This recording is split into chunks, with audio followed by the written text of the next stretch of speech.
At one time, this player was considered one of the faster skaters in pro hockey history. Now, Bobby Sheehan may not have been the biggest player on the ice at only 5'8" and 160 pounds, but the Weymouth, Massachusetts phenom lasted in the NHL, the WHA, and the AHL for numerous squads who were impressed with his playmaking ability and his ability to get open. Now, Sheehan first came to prominence as a youth when he played in the first ever Quebec International Pee Wee Hockey Tournament in 1960 with the junior Boston Bruins. Now, Sheehan's junior particulars were quite strong, and the NSJHL, he scored 64 goals his rookie year, ended up being drafted in the third round, 32nd overall by Montreal Canadiens, and went on to play part of 3 seasons for Montreal, including winning a cup for the Habs in 1971. Now, in 1971, he was an injury replacement for quite a few games. Ended up with 6 goals and 5 assists for 11 points in 29 contests. After having a cup of coffee in 79-70 with 2 goals in 16 games. He also played 6 games in the playoffs, especially some key contests against the Boston Bruins.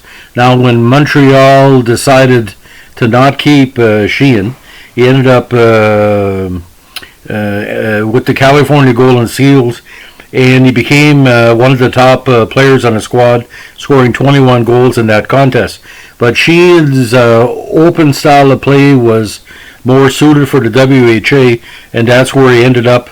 The first year of the WHA with the soon-to-be rechristened New York Raiders, he had 35 goals and 53 assists for 88 points in 75 games. Now, 73-74, he split time with the Golden Blades, the Jersey Knights, and Edmonton Oilers. But 74-75, he was one of the Oilers' key players with 19 goals and 39 assists for 58 points. Now, in 1976, he found himself back in the NHL with the Blackhawks with 31 points in 78 games. 77, he split time between Detroit and his AHL affiliate, and he had 5 goals in 34 games. Now, he ended up back in the WHA for the Indianapolis Racers with 8 goals and 7 assists for 15 points in 29 games. And then after a short stint, he ended up back in the NHL, and he made it in time for the Rangers' playoff run, and that was his last big claim to fame, as he had 4 goals and 3 assists for 7 points in 15 contests to help the Rangers make it to the final, only to lose to Montreal. Now, in 1980, his bags were packed again after playing with Fort Worth in the CHL, where he scored 18 goals and added 8 goals in 13 games for New Haven in the AHL. He ended up back in the big show with Colorado with 7 points in 30 games. 81, he ended up with Colorado and pretty well the tail end of his career with only 4 points in 41 games. And the last season, he had a cup of coffee with the Kings with 4 contests. Now, his grand total, the WHA, had 185 points in 241 games. And NHL, he had 48 goals, 63 assists for 111 points in 310 games. I guess the only thing I can say is that why so many teams took advantage of his speed. When his speed was on, like his breakneck speed and passing, he would put the goals in. He was like a glorified minor pro who could be brought up to the NHL and counted on to score numerous key goals. But you got to figure this, ladies and gentlemen. He played with the Montreal Canadiens, the Golden Seals, several teams in the WHA, the Blackhawks, the Red Wings, the Rangers, the Rockies, the Kings. He had talent, but he couldn't put that big season together like we all thought he could have. But in 1972, with that Seals team, when they were building on a squad that also had a young Reggie Leach and other players that were coming up through the pike, the WHA needed players, and Sheehan fit that mold.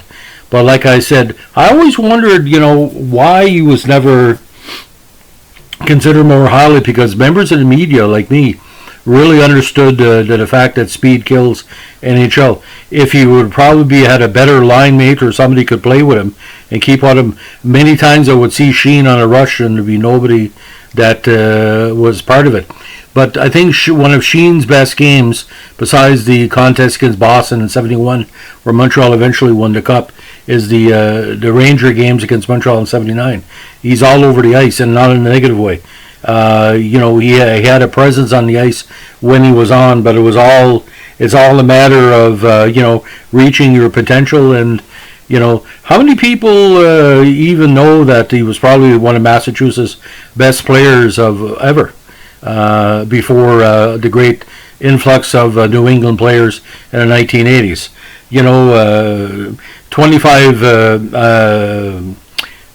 15 years a pro is pretty impressive. And you look at the great teams he played with, especially in Montreal. Being a line mate of Jean Beliveau on Beliveau's second line is not anything to sneeze at.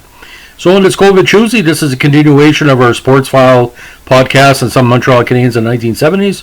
Please leave a like, subscribe, or a comment. There's no monetization, but I always like hearing back from the viewers. And if you like this podcast, tell your friends. And if you didn't like it, don't tell nobody. Have a good day.